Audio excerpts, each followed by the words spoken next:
In this lesson, we'll explore how we can look for interesting shapes in images of rock formations to incorporate into the development of our forest creature concept. So let's go ahead and get started. All right, so our concept has come along very nicely thus far. In between lessons, I continue to weave in some of that moss texture, and I really do think it adds a lot to the overall character. We're really starting to tell a story with this character. So I just imagine him just coming right out of the earth, okay? And he's probably the guardian of some sort of forest.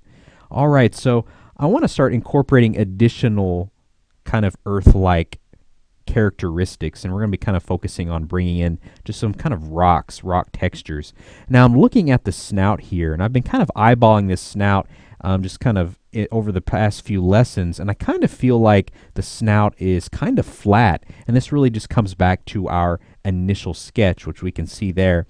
Now this sketch isn't anything that we're completely bound to by any means. It was really just to help us just get started, all right? We had a form to begin applying these textures. And we have complete freedom, right, to change that form if we want to.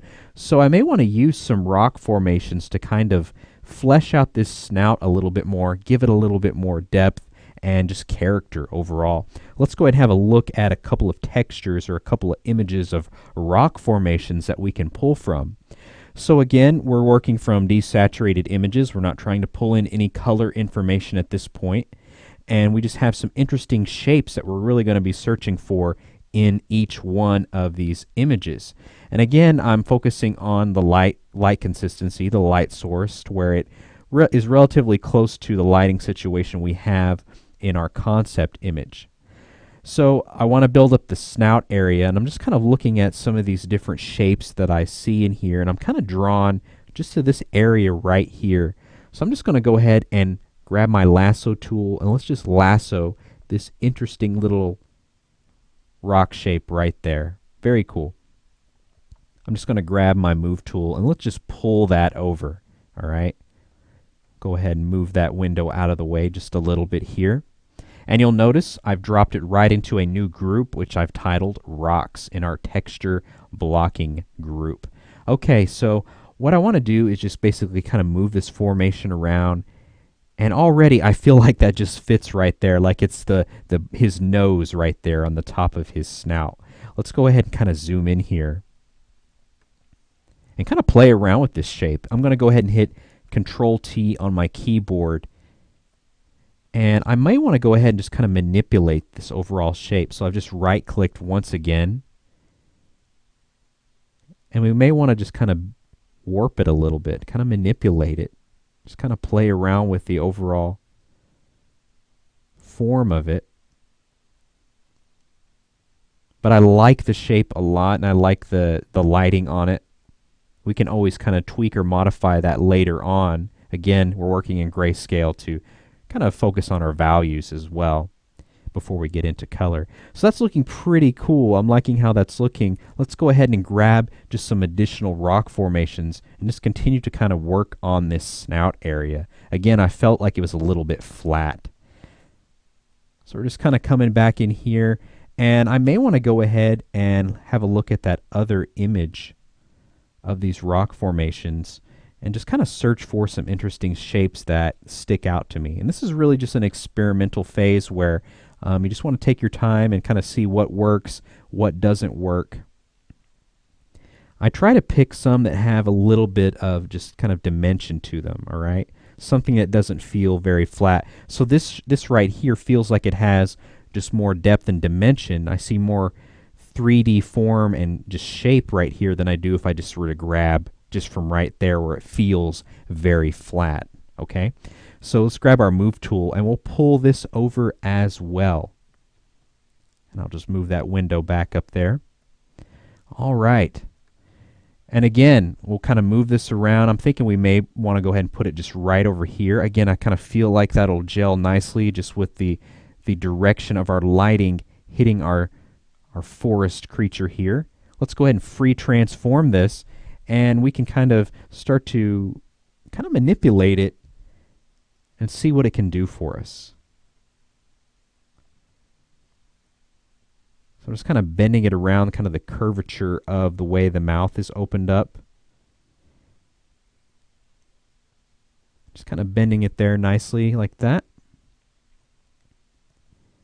And just kind of examining it there without those grid lines in the way. And I kind of like that. I kind of like how that's looking. And we can really grab our eraser tool. I can just grab a hard round brush, come into our brush panel, turn on transfer. We can kind of start to erase away any little edges that we don't want. We can kind of start to weave that into the overall snout there just a little bit more. I could come back to that previous layer and just kind of do the same thing. So we kind of start to zoom out there, and I'm really liking how just these two layers of rocks really do add a lot. I feel like it adds more character to our creature, more personality, and it also just kind of gives it a lot more dimension right there, just kind of building up that flat kind of pug nose snout that I had going on there. So I'm starting to really like this just a lot more. So this is just a great example of not only what a texture can do, but just an additional photographic element can really do to your concept and just building it up. So let's kind of focus on this opposite side as well. Go ahead and jump back over here to our image. And let's just kind of stick with this image for right now and kind of search for any additional shapes. And I kind of feel just like right next to it, we've got another shape that I think will work perfect.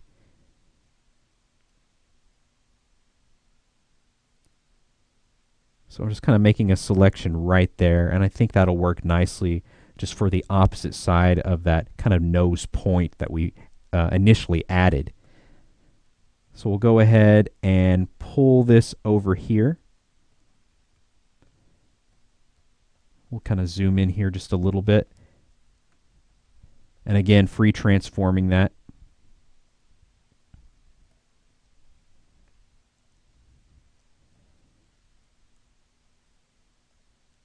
And I'm just kind of starting to kind of warp it here just a little bit. Again, trying to kind of conform it to the overall kind of shape of that upper mouth. And that's looking pretty cool. I'm really liking how that's looking. We could again kind of free transform it again if we want to kind of pull it out just a little bit more.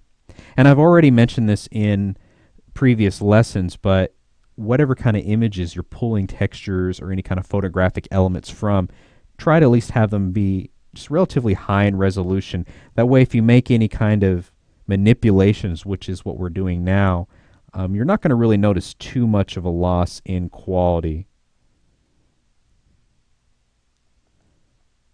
So I'm just kind of weaving in this texture, kind of erasing away just some parts of it.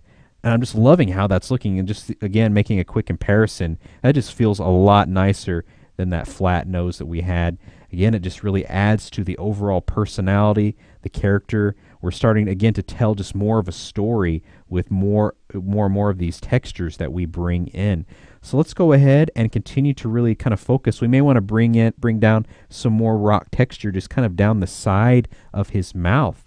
So let's go ahead. I'm really liking this image that we're kind of pulling from. I'm just going to grab my lasso tool again and let's kind of look for again an area of the image that has a little bit of depth and form to it. So like I mentioned before, I probably wouldn't want to like sample from right here, like make a selection right there, because it feels kind of flat, right? So I kind of like these areas where we have just recesses, stuff like that, that we can kind of pull from, okay?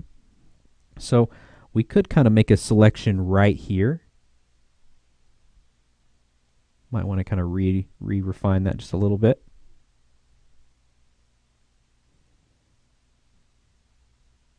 So something like that might work.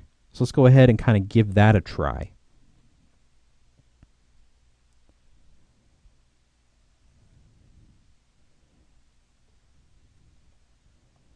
So I'll go ahead and kind of bring this over here. And again, we'll free transform it. And I may want to focus on this side over here. I think that might work well.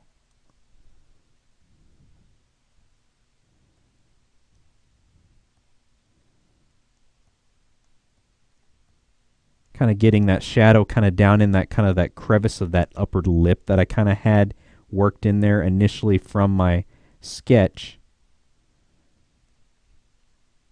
So again, I encourage you kind of play around with images of rocks if that's something you're planning to include in your own project, or if you're following along.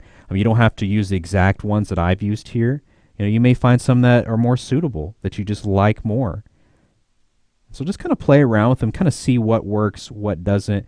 But definitely focus on lighting consistency. Try to pull a shape that feels like it's pretty consistent with the lighting. And so that's why with these images, you may want to flip them to where the lighting is, matches kind of what you already have.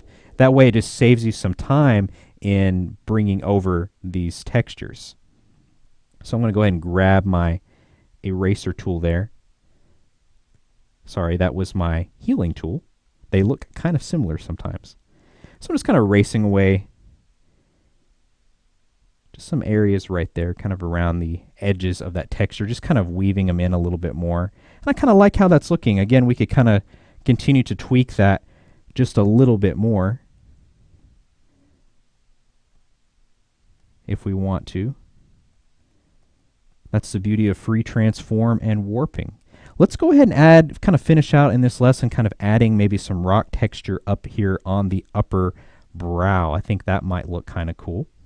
So we may want to go ahead and jump back over to this other image. And again, looking for just some shapes that we think might work. And so I'm just kind of looking around here, and I kind of am instantly grabbed by this area right here. You'll just kind of find these little hidden gems throughout images like this that just stick out to you. It's almost like looking at clouds in the sky where you just see different shapes and forms. So very similar. We'll go ahead and pull this over as well. And I feel like it just fits right there, like it was just made to be there. And so I'm going to kind of free transform that, kind of tweak it just a little bit.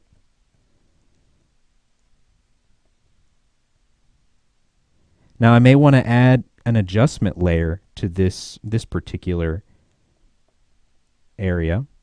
It's feeling kind of dark, like it doesn't completely, fit with the kind of the lighting scheme that I have going on there. So that may be something that I want to address here in just a moment. So what I can do is come over here and make another adjustment layer. And I'm, of course, going to add a clipping mask, and we may want to kind of brighten it up just a little bit. All right. We could even bump up the contrast just a little bit more. Okay. And let's go ahead and grabbing our eraser tool, coming back to that layer.